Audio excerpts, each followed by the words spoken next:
Hello, YouTubers. Joe Kersey here on September 9th, 2017 at 18:13 in the evening, Eastern Time. I said earlier today that I might tell you a story, and so I'm going to tell you a story that involves two former governors of the state of Ohio.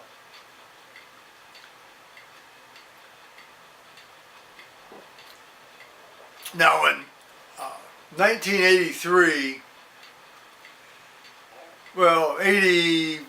starting in the 81, 82, 83, and then into 84, I was involved in an organization in Columbus called Stonewall Union.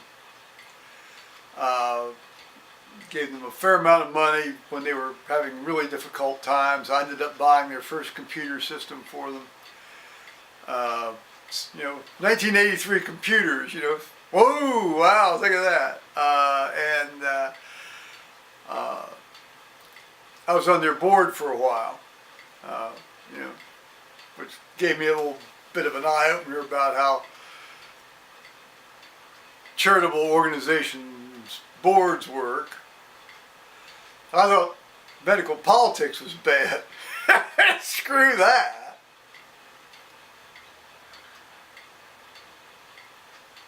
But we had a governor, a Democratic governor, a Democrat Party governor in Ohio that I guess he'd gotten elected in 1982, I believe. There was a large support for him among the gay folks. I'm trying not to use the word community. I'm also trying not to use all the initials. But there's a large, because he was on our side. Whereas I can't remember who he was running against. I think James Rhodes had once again been term limited out of running again. I think he had finished up his fourth term at that time. Maybe he came back for two more. I can't remember specifically. And I didn't want to go look it up, frankly. But anyway, Richard Celeste won the election, and he was on our side, and he tried to do stuff for gay people, and I don't think he had a lot of success, but he certainly tried. And he recognized the support that the gay folks had given him in the election. And one way he did that was by giving a reception for the various gay organizations in the state of Ohio that had backed his candidacy. Particularly those in Columbus. I think that I got invited to this thing at the governor's mansion out in Bexley, Ohio. I think it's on Maryland Avenue. I can't recall. Our current governor disdains that and only uses it for official functions, if at all. He does most of his. He lives down the road here, about 3 miles down the road. When I say 3 miles down the road, he lives 3 miles down the road.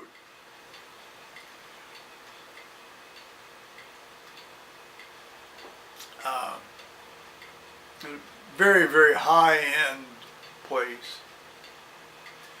Well, he had worked for Lehman Brothers. He had been chairman of the Budget Committee in Congress, and then after he got out of being 7-term congressman from the 12th district in Ohio, he worked at Lehman Brothers, and then of course when Lehman Brothers went to hell, I guess he made his pile, so he came back here and ran for governor, and he's governor.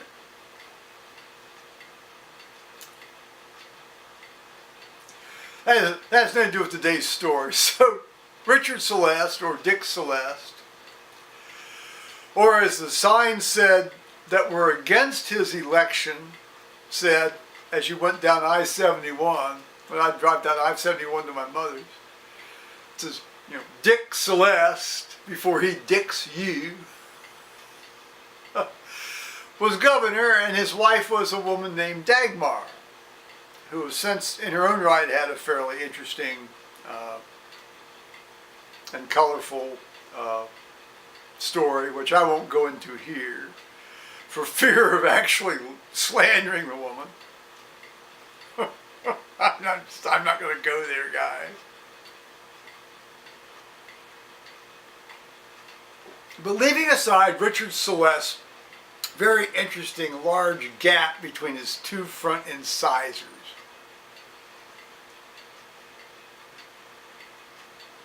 I never understood why he never had that fixed. Oh well, he must have liked it. Okay. Maybe Dagmar liked it. In any case, I'm starting to become calm. I do not wish to become calm. He had probably around 300, 400 of these sort of high dollar gay types in to the governor's mansion. And they're passing out drinks and hors d'oeuvres and this and that. And, there's a buffet. Man, there's a huge ass buffet. Well, I felt like I was in heaven. All my favorite things were there. Good food, lots of stuff to drink. That was free. And interesting conversation. For the most part. A lot of it was kind of pretentious, but that goes with that sort of territory.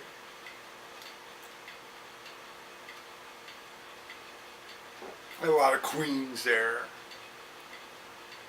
I think there were a couple of guys in full leather drag there too, which I thought added a nice touch at the governor's mansion. So after about 45 minutes, well, see, you knew the governor was going to come down, because after about 45 minutes, the waiters cut off everybody from getting more drinks. You were cut off. The governor will be down in about 15 minutes, so nobody can get anything more to drink. I don't know why that should have anything to do with anything, but that seemed to be the price of wheat that day there that night.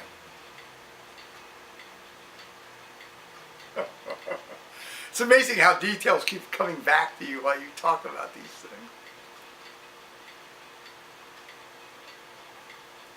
So Dick and Dagmar came down the staircase from the front entrance, swept into the, well, I call it the living room, or whatever they call it. I don't know what they call it. I call it the living room. And stood in front of a very nice bookcase. Well, and indeed there were bookcases all the way around the room, as indeed in the room on the other side of that room there was bookcases all around the room. And if you went from the entry hall into the room to the left, bookcases all the way around the room, all filled with books. And so Governor Celeste thanked the people for helping him getting elected and so forth and so on. And then he says, I want to tell you a story, which is the story I'm going to tell you right now.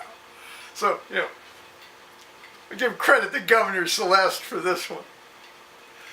He said, one of the interesting things that Dagmar and I discovered when we moved into the governor's mansion, because they lived in the governor's mansion. They actually lived there, upstairs, Public rooms from the downstairs. They lived upstairs. It's like the White House, Public rooms downstairs, private family rooms upstairs. He says, there were no bookcases. There wasn't a bookcase in the entire place. that you could see. That you could see. He says, it turns out that Governor Rhodes, the previous governor, James A. Rhodes, for whatever bizarre reason, or maybe it was his wife's idea, you know, little pig slit-eyed Mrs. Rhodes. She looked exactly like a Hampshire hog with little slit eyes.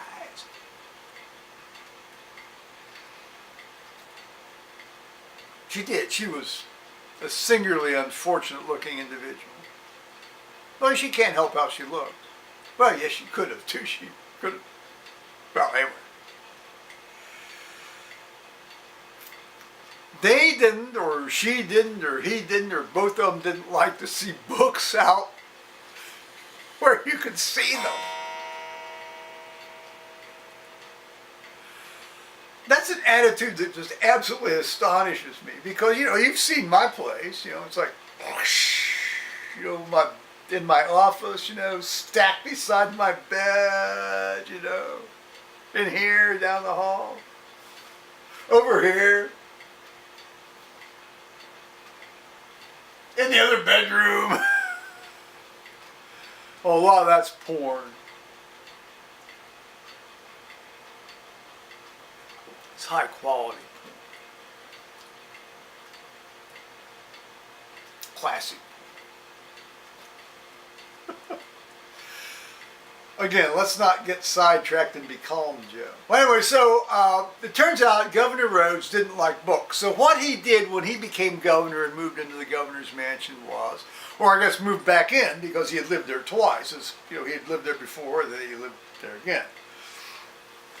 Is he, you know, he had guys come in, and you know, I don't know how they did it. Whether they did it was just plywood and then painted it over white, or they actually put like little molding around things so it looked like it was built that way or not. But he covered over the bookcases that were there. And so when you walked in at that time, you know, Governor Celeste said when you walked in, it was just like this white, like a white room, just nothing, no bookcases, nothing to relieve the tedium of the white. No pictures, no books, no nothing. Just these big overstuffed easy chairs, you know. I guess in a lot of house and garden and fashion magazines next to every chair that I guess his wife liked to read. I don't know, maybe Governor Rhodes liked to read them, who knows. So we thought, oh, you know, we're going to, you know, he says, I didn't want to, you know, he says that we get a little bit of a remodeling budget every time, you know, a new governor moves in. He says, I didn't want to spend that on putting in all new shelves, you know. He said, so I was thinking we'd get just standalone shelves. And then it became clear that if you look carefully, this stuff had been put on afterwards, and so when you took it off, it revealed all this great oak, dark stained, wonderful wood bookcases. You know, not a book in sight, mind you. All the books that had been there had been gone, you know, sent away somewhere. Not a book in sight. So all the books you see here are Dagmar and my books. You know, we brought our personal library down from where we were living in Cleveland. Put them on the shelf here. Well, this man had been a Rhodes Scholar. You know, I mean, he was no stoop. I mean, I didn't agree with a lot of his policies except for the gay stuff, but, you know, he was not a stupid man. And, you know, he obviously liked to read. He certainly liked to have books around him. And the thought of Governor Rhodes and his wife moving in and being so offended by the sight of books on the shelves and bookcases around them that they covered it over with wood paneling and painted it white so that you could see nothing, unrelieved tedium. That image has stuck with me ever since.